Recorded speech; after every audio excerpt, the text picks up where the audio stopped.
Seorang petugas keamanan lanjut usia diduga dianiaya pengendara motor di perumahan Mekarjaya, Sukmajaya, Kota Depok. Insiden ini terekam kamera CCTV dan viral di media sosial, salah satunya usai dibagikan ulang akun Instagram Depok hari ini, pada Sabtu, 6 September 2025. Tampak dalam video tersebut menunjukkan korban berpakaian serba hitam sedang berjongkok di tepi portal jalan sambil membuka gembok untuk seorang pria pengendara motor yang membawa wanita di jok penumpang. Saat portal diangkat setengah, pengendara motor melaju dan berhenti sejenak.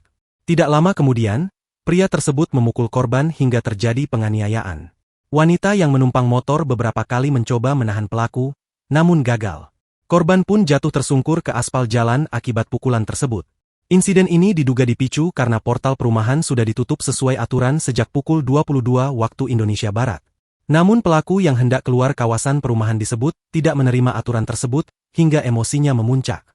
Kasat Reskrim Polres Metro Depok, Kompol Made Oka, mengonfirmasi bahwa peristiwa ini sedang dalam penyelidikan. Korban sudah buat laporan polisi di Polsek Sukmajaya, ujar Made saat dikonfirmasi Kompas.com, Sabtu. Polisi kini tengah mengejar pelaku untuk proses penindakan lebih lanjut.